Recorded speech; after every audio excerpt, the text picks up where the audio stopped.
Let me introduce the first one, which is near and dear to my heart, which is the democratization of entrepreneurship. And so we'll have Sarah Heck, who's the director of global engagement with the White House.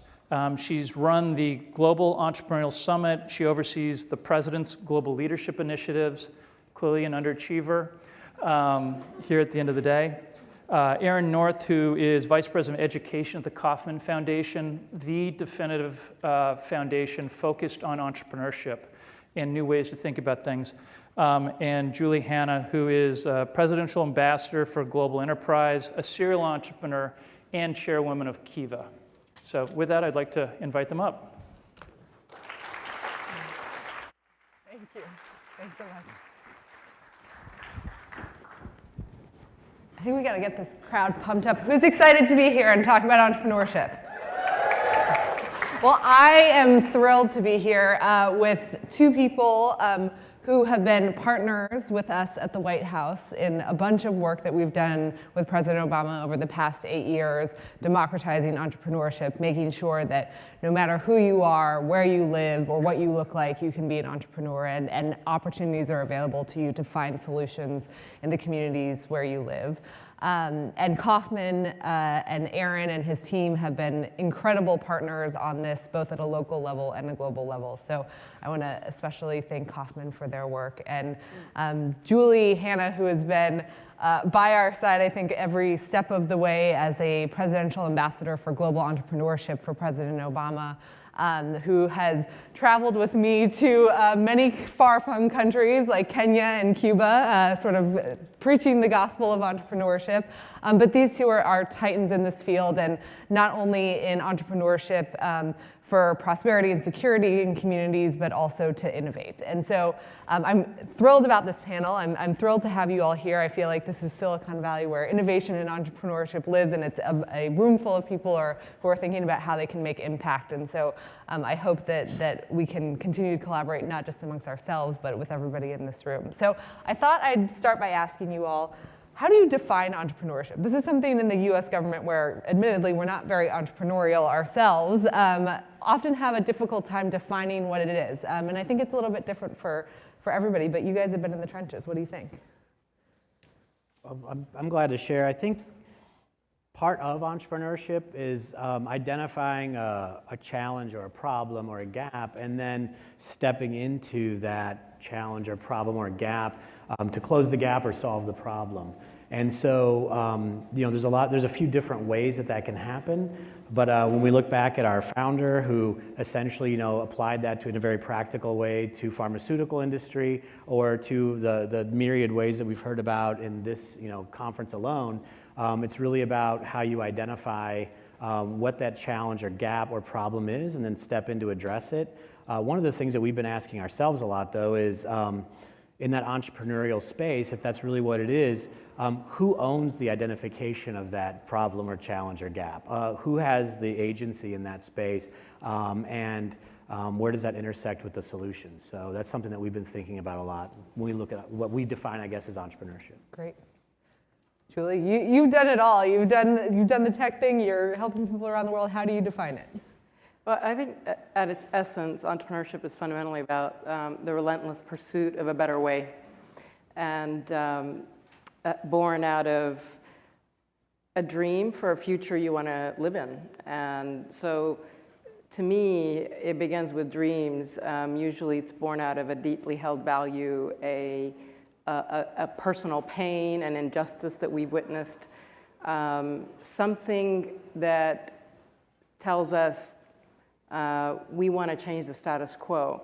So for me, it begins with dreams, because one dream can transform a million realities, and if you think about it, that's all that ever has. And that's probably the most hopeful truth that I know. And it's why I believe entrepreneurs are the world's greatest change agents. But I don't think it's limited to just the dream or the idea. It also has to be followed with the sort of relentless pursuit and obsession with turning that into action.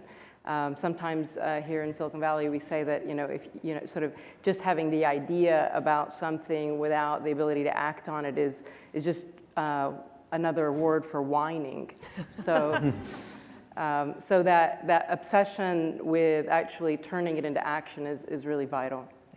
I like this idea of a better way. I think we're all trying to find a better way for a myriad of things. And I think, as we look around the world, as we look across this country in many places, there are people trying to find that better way. And there's entrepreneurial ways and innovation to do so. So how do we sort of unlock that potential of people to help them join the cause of entrepreneurship, join the cause of innovation, and find the better way in their local community? Well, I think a lot of the challenges that communities may face, whether they're in the United States or not, healthcare, education, criminal justice, those type of things, look similar on paper, but the solutions are often, or the players that are going to be involved in that solution are often local or regional or very hyper-local, essentially. And so I think there's a lot of opportunity to help people understand that although there are some shared challenges and problems across a lot of geographic regions or a lot of spaces, the way that those problems get solved is typically going to involve the folks who are most impacted by those problems. And so I think that's, or not even problems, but the gaps or challenges or the opportunities. And so I think that that's something that maybe we could do a better job at, and that's something, again, we keep looking at how we can better understand what that actually looks like when it plays out. So in sort of Kauffman's local community in Kansas City, what are people doing? How are you all activating them? What's getting you excited when you go to work every day? I think especially in the education space, I know you guys are doing. Yeah, well, thanks for. I get to talk about education. Yeah. So that's good. So I think that in the education space, where a lot of our funding is very local, again, the idea that certain students don't have the opportunities that they ought to have through their public education, whether it's district charter or what have you, is something that's shared across a lot of cities. But as we're looking at how do we create the kind of investment cycle and the kind of supports where the families and the students who are most impacted by what will happen in the education space, or the teachers, are actually part of the idea formation, are actually part of identifying what the true gaps are, and then throughout that entire process actually have an opportunity to participate not just in how those things are developed in terms of how they would be addressed, but also ultimately how we invest in those. And that's something that we're really interested in as a funding agency, is how do we provide that agency in a way that actually gets us to those solutions that revitalize and re-energize and refresh the sector every 5 to 10 years, if that's what it takes. Yeah. And Julie, I mean, you see entrepreneurs around the world that are not, they also have a community. They're also seeing those gaps. And so when you look at an individual that you can see that spark in sort of in whatever country they are, how are they involving their community, especially through work that you're doing with Kiva and others that you're supporting around the world? It's not just an individual sport, it's a community backing, but how do we give folks those skills or that impetus to get involved in solutions? Well, I think we all naturally have that spark. I think that's inherent to the human condition, and so a lot of it is just about igniting the possibility. I mean, if you look at, Kiva, I think has now reached over 2 million entrepreneurs living in 85 countries. Most of them live on less than $2 a day. They're entrepreneurs out of necessity, and so in many ways, I think we've actually democratized entrepreneurship at a level that's unprecedented, and it's largely because technology is such a democratizing force, and we've democratized the information and the sense of possibility. So I think it begins with that. And what you usually do when you have an idea to begin with is you start with your friends and family, because they're going to be the most supportive. They're going to tell you if it's a crazy idea. They're going to back you when no one else would, because it's fundamentally about the person. So it really does begin with community. I think it's one of the reasons we've seen that women globally are great entrepreneurs to back, because they reinvest 90% of their incomes in their families and communities. So, so entrepreneurship begins by changing their lives, but then it changes quickly their families, their communities, and ultimately you start to see that it's planting the seeds that can change the fate of a region or a nation even. So I think the natural flow of entrepreneurship is that, and it becomes about how do you unlock the access to knowledge, the access to capital. If you look at why does Silicon Valley sort of have such a magic in the ecosystem, it's because we are so tightly networked with each other around information sharing and resource sharing. And so the question then becomes, how can we scale that globally? Yeah. I think that's a perfect segue. I've spent a lot of time in Silicon Valley in the past couple of years, and it's great, and it is the land of opportunity. But frankly, it's also oftentimes a very navel-gazing community, where you're looking at venture capital funding that not only is not going overseas, it's not getting out of the zip code that we're sitting in right now. And so, why is it important to each of you that we invest in entrepreneurs? Capital, mentorship, networking, in places outside of Silicon Valley and outside of the United States. Why does it make a difference? Well, I fundamentally believe that it's the most accelerated, impactful way to move the human ecosystem forward and to bring about positive change in the world. And we are increasingly, if you think about it, today we hold in our hands in technology and business the two most powerful tools of change ever in the history of humankind. And at the same time, we're faced with existential threats. And for the first time, we actually have a unique opportunity to marry the power of those two things to solve humanity's greatest challenges. Now, if you look at what those challenges are, they are complex and they are diverse. And so we need more cognitive diversity and diversity in entrepreneurs who are caring about different kinds of problems to solve that diverse mix of problems. If it's a bunch of us that look like each other sitting in a room in one corner of the world, we're going to care about a pretty homogeneous set of things. And so the more we can democratize entrepreneurship, the greater diversity, cognitive diversity of thought and experience that we'll have. And this is deeply personal for me because my journey to the front lines of tech revolution here in Silicon Valley started on the front lines of war. And my experience as an immigrant, as a refugee, and the things I witnessed and experienced really shaped my thought and my experience and my value system. And as a technologist, I came to see technology a certain way. I built the kind of products and companies that I built because of a value I was trying to advance around fair access, because that was important to me. So I'm sure if I'd had a different set of experiences, I would have been solving different kinds of things. And so that's why I think it's important. What are you seeing? That's a great answer. So I'm just going to add one tiny piece, and that is like I think these human challenges and these great existential problems are ultimately about people. And I think that what entrepreneurship allows us to do is to engage at the individual level, oftentimes, to even solve systemic or human challenges. And so that's something that I would add to that. But I thought that about covered it. Yeah. So, do you think that we're doing enough to train kids through traditional education systems, untraditional?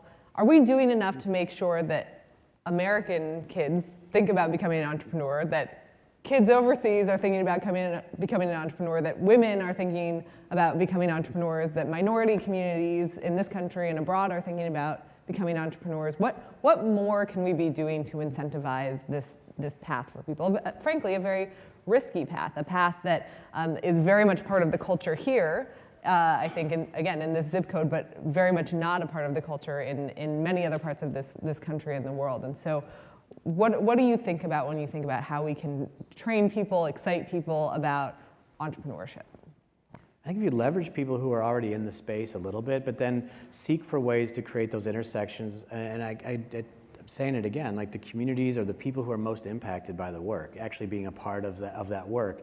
And I think that when it comes to students, and this is something we discussed in a panel earlier today, there's often a tension, especially now when you realize that there's not only an achievement gap in terms of where students can read and do math at different levels, and it's often tied to affluence, but it's also an opportunity gap that provides as well. And there's a lot of skills that are wrapped around the literacy and the mathematical skills that students just don't have. And so when you have those kind of gaps, it's difficult. I shared a story earlier today about a parent in our school that we helped start, and the parent said, what's called innovation out in the suburbs is what we call experimentation here. And it's fine there, but here the stakes are too high. And if something doesn't work right, there's not a lot of the safety nets that are in those other places. And so it's just something I think about a little bit. And that's not getting totally to your question, but it is an intersection of those two spaces. And it's one that I don't think we've solved yet, but I think we're going to solve it by talking with those parents and talking with those families and helping educate ourselves as well as them on what's possible. Yeah. I think so much of the education question comes down to what are we doing to create the conditions to bring about the mindset? Because entrepreneurship starts with the mindset first. And for some of us, it becomes a vocation. And that mindset, I think I look environmentally, what are we doing to cultivate that mindset? What are we doing to undermine it? And I think the things that cultivate it are creating a risk tolerance, and a comfort with ambiguity, a grit and a resilience. You can't get innovation without risk taking. How do you destigmatize failure? How do you reframe failure as a form of experimentation, the way we do here in Silicon Valley? Are we educating and teaching kids, young people to do that? Or are we kind of saying, hey, you're being graded on performance, and if you fall short, then you're labeled for that? Because that is completely the antithesis of that. How are we teaching creativity, ingenuity? If necessity is the mother of invention, scarcity is the mother of innovation. And so in many ways, in parts of the world where you have a natural scarcity in the environment, a natural uncertainty, it does build in that entrepreneurial mindset. Sometimes I wonder with places like the US, and certainly when I've been in Europe, is there's such a safety net of certainty and fear about failure that we've undermined people. We have the curling kids in some parts of the world, so where it's like parents are running out in front of their kids, removing all friction and interference. And how are we really undermining them by teaching them that without adversity and the muscle of adversity, they're not going to be able to thrive as entrepreneurs? Sort of to wrap up, this is a group of people that sort of think about corporate social responsibility, if we're still calling it that, or how we invest in communities through the great work of companies and organizations that have built the ability to give back. And so I was talking to somebody last night about how difficult it is to sort of innovate in the social space, because nobody's letting you take those risks. They want to see that impact now. And I think that this is something that as we talk about impact investing and social entrepreneurship and all these sort of buzzwords that have come around this, it's hard for people to solve real challenges if they're not allowed to take risks to do so. And are we going to have a new mindset around using entrepreneurship and all of the theories and the pillars that make innovation and risk-taking great if we're going to solve some of these global challenges? Or have we gotten it right? Well, I think this is one of those areas where investors, and especially I'll say like philanthropy, ought to play a significant role. And we're continuing to look at what we do in this space and really re-strategizing around that, I think, a little bit, because I'll just say it. I mean, if you're a foundation, and I'm sure there's some in the room, like, as long as you meet IRS code, like, there is no other accountability. I mean, you can give money away to terrible things, and as long as you don't fire yourselves, like, you still show up tomorrow and everything's fine. The bottom line is very different, and I think that allows for a risk tolerance that may not be fully tapped. So there's certain people from my foundation who aren't here today, and they're not hearing me say this, which is good, because I'm suggesting that maybe we ought to get better at moving into that space. But I think that, again, that doesn't remove accountability, but it is an area where there is a pool of money available that is largely for that purpose to some extent. And so I think that that's something that we haven't necessarily tapped, not just in ourselves, but as investors through philanthropy. I won't tell your bosses, but yeah, that's fine. Let's keep talking about that. What do you think? I think it's a very simple frame, which is you solve for upside or you solve for downside. Downside's about risk, upside is about unlocking potential and opportunity. The natural entrepreneurial mindset is you solve for the upside and you work to contain risk. But what we're traditionally taught to do, and even in traditional business, and I think in the social philanthropy world, is you start by solving for the downside first, which caps the upside. Yeah. And so it's flipping the order of that I think is really what becomes an imperative to really unlocking kind of innovation and entrepreneurship at its highest potential. Excellent. Well, thank you guys both for these words today, for the work that you have done, that I know that you will continue to do, and I hope you will all be partners with us as individuals and the organizations that we represent going forward, because I think there's so much potential with entrepreneurs around the world. We all see it every day, and I know folks out there do as well, so thank you. Thank you.